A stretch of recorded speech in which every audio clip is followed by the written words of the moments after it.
Hello, all, and welcome to my first World of Warcraft guide. Today, I will be going over Outlaw Rogue. I've been on Rogue main since BFA, and I've mostly played Outlaw Rogue, except for the one or two seasons I played Sub Rogue and Invading a Shadowlands, and Season 3, where I played Survival Hunter. So now that Season 4 is upon us, and we have a new set of dungeon pools, smaller pools, within those dungeons, Outlaw Rogue has found its way back into the meta. And today I will be going over some of the things that make Outlaw awesome and why it's so strong, and kind of give you the basic steps on how to play it, and basically just go from there. And hopefully you gain a lot of knowledge from this and start getting your rogues ready. So the first thing we're going to go over is our legendaries and four piece. The legendary that we're going to be running is Concealed Blunderbuss, and what this does is when your Sinister Strike hits an additional time, there's a 40% chance it'll make your next pistol shot hit 3 times. Very strong legendary because of the combo point generation and the damage from your pistol shots and opportunity procs. The other legendary we're going to be running is Unity, which is your Covenant legendary. In our case, we are going to be running Venthyr. And the Venthyr ability Obedience flag also increases your versatility by 5%, as well as your haste, 0.5%, sorry, and 1% for your haste. And every combo point spent while flagellation is active on the target increases the cooldown by 1 second. So with our combo point generation, you're gonna have your flag up pretty often, and you're gonna be wanting to send it on cooldown. The four piece is going to be your pistol shot has a 100% chance to load a hidden bullet from your sleeves up to 6 times. After loading 6 bullets, your next pistol shot also fires between the eyes as though 6 combo points were spent. This is especially strong in this build because of Blunderbuss hitting pistol shot 3 times, so you're getting 3 stacks of your four piece, which means you're generating the stacks faster and you're generating that extra between the eyes 6 combo point use more often, and you're getting that debuff out more often and keeping the uptime on it much higher on the target you're cleaving off of. So those are the two main things you want to look for when you're getting your Outlaw Rogue geared up. These are the first main things you want to get going because it's going to help you make your rotation more fluid and help you do more damage in a Mythic Plus scenario, which is mostly what this guide is going to be focusing on. As far as gearing, crit and verse are going to be your two big stats with a little bit of haste. The threshold is probably around 11 to 14%. You won't really notice the difference. So as always, sim yourself, sim your gear, find out what's going to work best for you, what's going to do the most damage for you, and go from there. As far as targeting certain items, you definitely want to go for the Junkyard Loop Logic rings. The one you want out of Junkyard is the one where if you do damage to an enemy while you're behind them, and the one you want from Workshop, increase your haste for 15 seconds. The uptime on this ring is like 99%. It's insane. Really helps with your energy regeneration. Helps you bridge those gaps when you're starving on energy. Just very, very strong rings. The Quarter Stars ring from the Legion Time Walking is a contender, but for me, this sims higher. Season 4 also introduced Faded Raids, which are Shadowland raids that we're revisiting every week, and you have the opportunity to buy specific pieces with the currency that you get for completing a quest. The first quest is 30 bosses, faded bosses. The second quest is 15 faded bosses, and the last quest is 5 faded bosses. You get a dinar currency for every time you complete this quest that allows you to buy an item level at normal item level from a vendor. So, as an outlaw rogue, Vein Ripper is going to be one you want to go for first from Sanctum off of Painsmith, and Edge of Night off of Sylvanas the Dagger. There's argument for taking one of these first, depending on which one you get first. If you do get one from the raid, I would highly suggest getting Edge of Night first. The damage is insane, and it has a naturally higher item level than Vein Ripper, just because it drops off a last boss, and it's going to be the strongest dagger that you're going to have in your arsenal. Vein Ripper is the other one that drops off of Painsmith. You're going to want that ASAP as well, and you're going to want your trinket as well. And the trinkets are a toss up between Fusion Amplifier and Cache of Acquired Treasures. Fusion Amplifier drops off of Guardian of the first ones in Sanctum. Cache of Acquired Treasures drops off of Zymox and Sepulcher. Sim yourself to find out which trinket sims better for you. I know some people say cache sims better for them, and some others are amplifier sims are higher. For me, amplifier does sim higher than cache of acquired treasures, so that is what I'm running. As far as dungeon trinkets go, there's a couple good ones out there. I have Command and the Targeting Reticle are the two that I've been playing with the most. You could run double on use, depending on what your sims say. Dreadfire Vessel, Shriekwing. The Shriekwing trinket's pretty good for burst. People are using chains from Jailer. So there's a couple different options with your trinkets, a lot more flexibility, especially if you want to try new things or have different kind of play styles that you want to try, or if your sims are just telling you something completely wonky and that's just the way you want to go. So now that we got that stuff out of the way, legendary placement. You're gonna want blunderbuss on your wrists, and for your unity, belt, ring if you're running the quarter star ring, or neck are all viable options for unity. The difference is not that crazy, so I'm running it on my neck because there's not that many great necks that drop out of the dungeons or the raids, so I have it on my neck.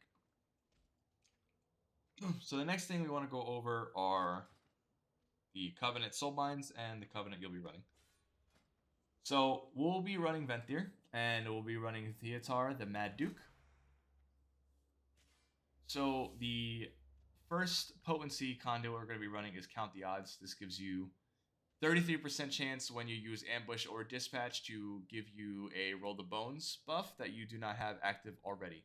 When you use Ambush or Dispatch from Stealth, it is increased to a 99% chance of granting you the buff, and it lasts 3 times longer, so 15 seconds, which is a pretty strong duration.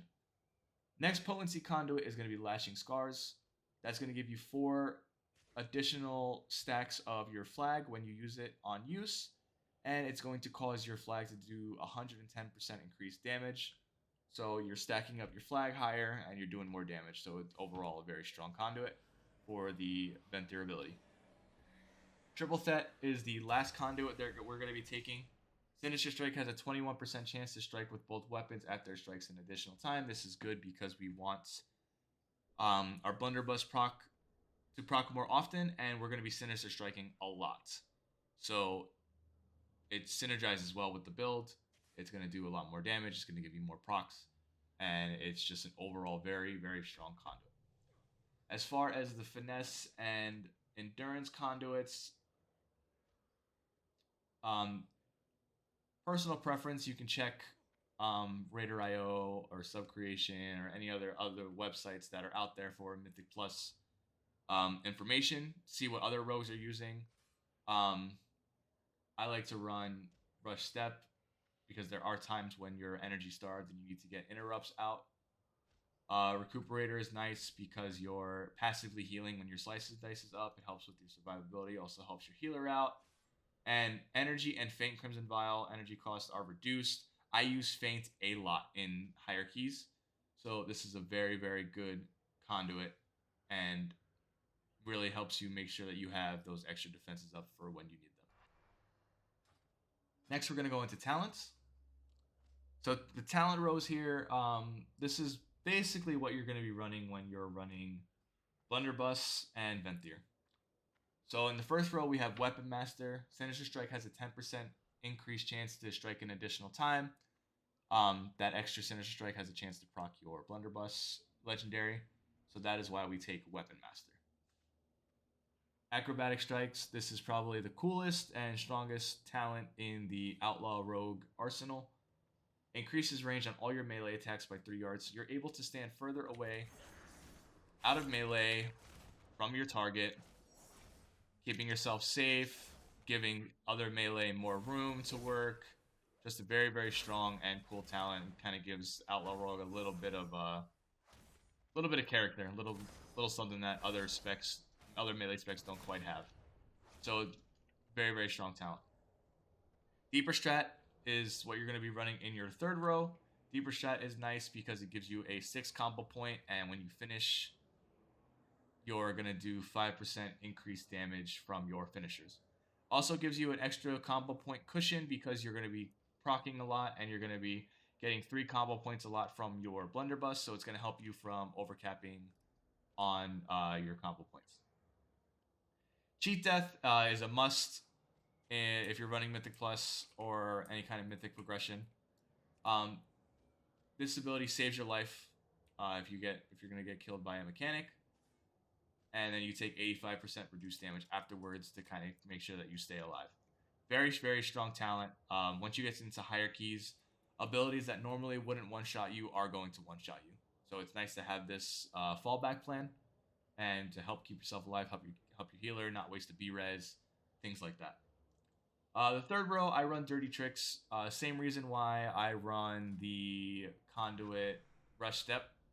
My gouge is free with Dirty Tricks, so when I'm energy starved or towards the end of the pull or middle pull where I have those lulls in my rotation, I am still able to stop casts when kicks are down or not waste a kick and stop a cast with gouge. So it's very, very nice to have. You could make a case for Prey on the Weak if you have a lot of priority targets that need to die, but for me personally, Dirty Tricks, I use gouge a lot, so it benefits me the most in my M plus groups. 45 level row, we have Alacrity. This is always going to be the talent you take. These 2 talents are dead talents. You're going to get an increased haste buff, and it's going to stack up so fast. It's kind of like a set it and forget it kind of buff. So the big thing here is when you can, and if you're paying attention, a min-maxing thing to do is towards the end of the pull, and you know you're going to go into the next pull, and there might be some time in between where there's a chance that your Alacrity might fall off. Save some combo points coming out of the pull, spend them on a slice and dice, and just to keep that Alacrity buff rolling so you go into the next pack with that increased haste, which is going to help you in your opener for the next pack. In the final row, we have 3 talents. Dancing Steel for M plus scenario is going to be your best talent. Raid, you might want to run Blade Rush if it's a pure single target fight. And then Killing Spree, which is not really used anymore. It was used in Season 1 with the Master Assassin Legendary. It gave you a big burst window. It was a lot of fun to play. A lot of rogues really enjoyed the playstyle. But the problem with this talent was it kept you stationary when you were channeling. So if a mechanic spawned underneath you while you were in that channel, you were getting hit by it. You were dying. So it was just a high risk, high reward kind of talent. But the high reward aspect of the talent has fallen off now that we have a different legendary build that we did in Season 1 of Shadowlands. So now we're kind of just defaulting to Dancing Steel. There is a lot of fights in Mythic Plus, boss fights, where you're cleaving off ads, you're cleaving off another target. So overall, Dancing Steel is going to be the best option. Now, time to go over some of the abilities that we have. So Ambush is going to give you 2 combo points from Stealth. It's also going to proc your Count the Odds Conduit and give you a Roll the Bones buff. The problem with Ambush right now is it's not very energy efficient. It costs 50 energy to use, and for only 2 combo points, and a Roll the Bones buff. And you don't want to starve yourself of energy in the beginning of your pull because you want to get your slice and dice up. You want to get your between the ID buffs up, and you want to be rolling with your spenders and builders, spenders and builders, spenders and builders to get that damage out as quickly as possible. Cloak of Shadows is your immunity. It's going to provide you a magic immunity and remove all harmful spell effects on you. The cloak lingers and you resist those harmful effects for 5 seconds. Very, very strong defensive. Helps you cheese a lot of mechanics and helps you stay alive in a lot of scenarios where otherwise you would die, especially if you have a bad dot on you, some bleeds, whatever the case may be. Feint is a very good defensive ability. Perform an evasive maneuver, reducing damage taken from area effect attacks by 40%. Good in Mythic Plus, where there's a lot of AoE effects or a lot of ambient damage going out, pulsing damages that go out. Feint really helps you in those scenarios and keeps you alive. Feint plus Crimson Vial, your self-healing ability, is almost like an immunity. It is super strong, and I highly recommend in higher keys when you're taking a lot of damage to help your healer out. Pop Feint and Crimson Vial. You're going to notice the difference. You're not going to be taking any damage, and it's just a very, very strong ability. Kick is your interrupt, 15-second cooldown. So you want to make sure you're kicking important casts. Kidney Shot is your stun, 6-point stun. It's going to stun the target for 7 seconds. You can use this to stun an ad that's hurting your tank, applying a dot to your tank, or if you just want to keep a ad in like your mage's flame patch or anything like that, use it as interrupt. This is your go-to stun. And then Sprint gives you mobility.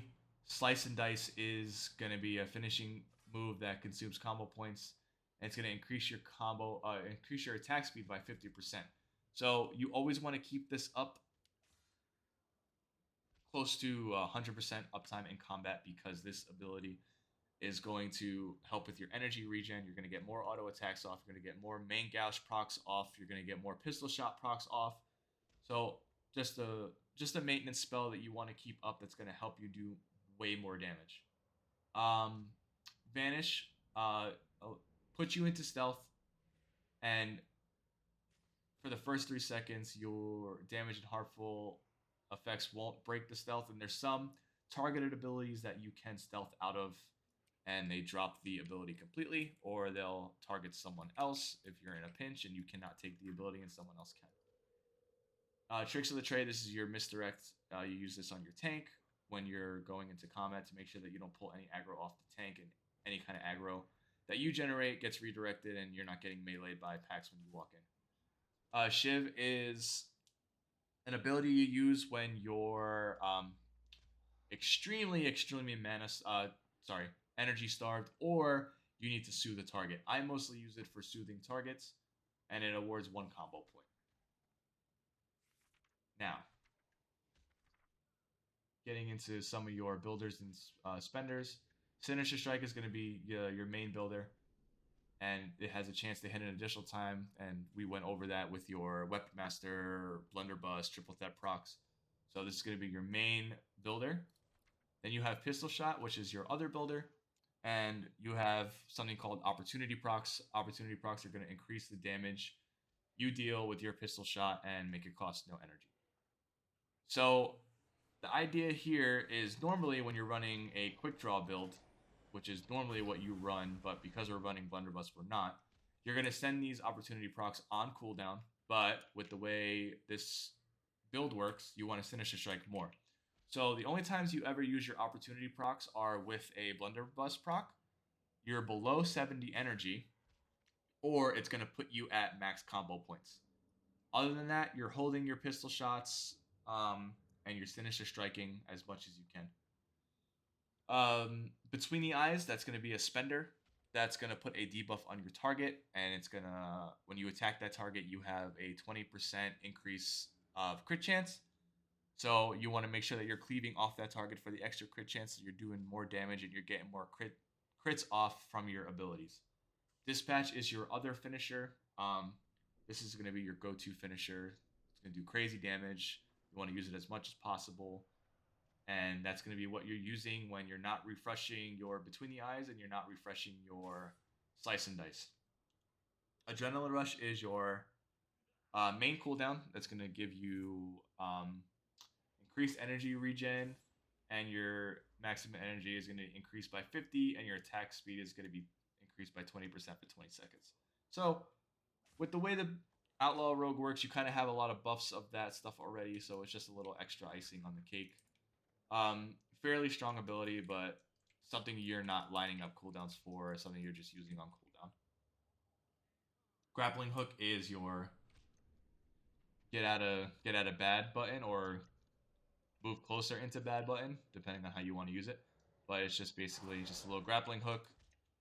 Cool ability, really fun. Restless Braids is your passive. It's gonna decrease the cooldown of your Adrenaline Rush, Between the Eyes, Blade Flurry, Grappling Hook, Roll the Bones, Sprint, and Vanish 1 second per combo spent. So this is very strong in this build because you're spending a lot of combo points. You're going to be getting your Adrenaline Rush back faster, your Blade Flurry back faster, your Vanish back faster, which all is going to translate into more damage, more uptime, things like that. So now that we kind of gone over everything, we're going to get into the rotation.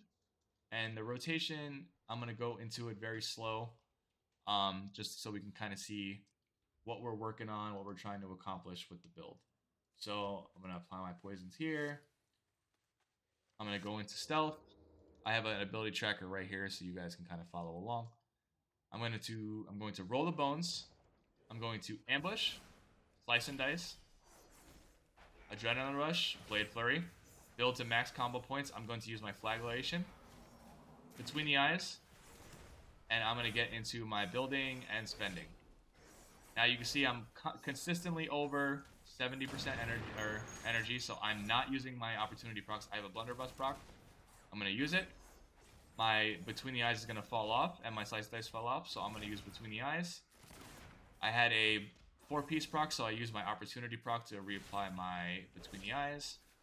My Roll the Bones buff has fallen off. I'm going to re-roll.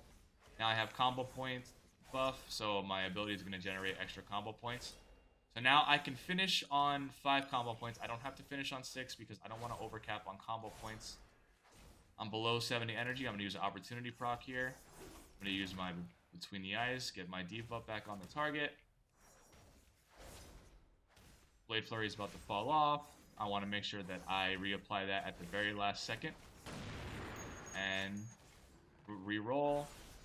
My Slice and Dice is coming back up because of my attack speed proc, so every time I use a finisher, I am getting added bonus to my Slice and Dice.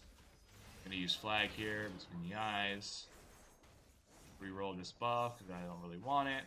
Now I have Ruthless Precision. So now what I'm going to do is I'm going to try to use my Between the Eyes buff or ability as often as I can when it comes off cooldown because I'm going to have extra crit damage.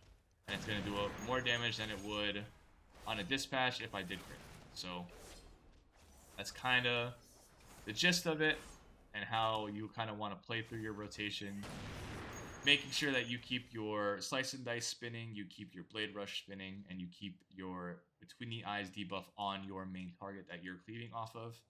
And you want to make sure that you're using your Blunderbuss procs and you're not overcapping on combo points. So when you have that broadside buff and you're generating more combo points, I mentioned it during the rotation, you want to not overcap on combo points. It's going to be hard if you're not paying attention, but your Sinister Strike is going to generate extra combo points. So it might generate 2, it might generate 3, depending on how many times that it actually hits, because it has that chance to strike twice. So you want to be careful of that. And your Pistol Shot opportunity procs are going to generate combo points as well. So in this case, you are able to finish on 5 combo points instead of 6 to make sure that you do not go over the combo points, because the DPS loss that you get from overcapping is going to be greater than if you finished on 5 instead of 6. So I'm going to do the rotation again once my Adrenaline Rush comes back up. I'm going to do it faster and without talking, so you can kind of see the speed of the spec, the fluidity of the spec, and get a little idea of how much damage the spec can do in a 3 2 to 5 target cleave, which is what Outlaw Rogue excels at. So let me go ahead and reset the data here. Drop out of combat. I'm going to go into stealth, roll the bones, and run it, and continue with my rotation.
I had a really bad RNG there. I didn't have great buffs, and I got into a pretty bad cycle of energy regen, and I wasn't getting any opportunity procs. I wasn't getting any blunderbuss procs. So my damage fell off a little bit there, but nothing that we can't make up for when we pop our adrenaline rush and we get into some more procs.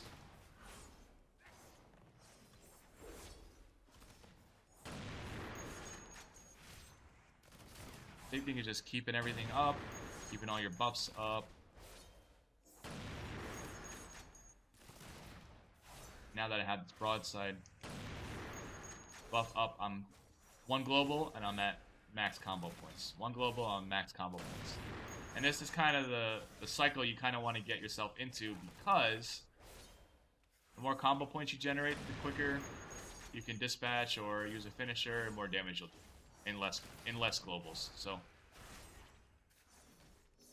that's the gist of it, and that's pretty much it. So what I'm going to do is I'm going to add some links in the description below, just so you guys can have some resources that I use to kind of keep up on the build, keep up on what other Outlaw Rogues are doing, some theory crafting, things like that. But yeah, that's essentially Outlaw Rogue in a nutshell, and I hope that I answered a lot of questions for a lot of beginners out there looking to get into the spec. If you have any questions further, please leave a comment, and I can get back to you as soon as I can. If there's anything I missed, obviously, leave a comment as well, and I'll try to make sure that I keep it in mind next time I do a Outlaw Rogue video. Maybe do some POVs or some dungeon runs or dungeon tips and tricks videos, things like that. So yeah, I hope you guys enjoyed the video. Hope you guys learned a lot. Any kind of tips or feedback you have for me, please, as long as it's constructive, leave it in a comment below. Like and subscribe if you guys enjoyed the video. I tried to keep it as simple as possible, and just so people could understand kind of the intricacies of this spec, especially when it comes to the way it plays. So thank you all for watching, and until next time.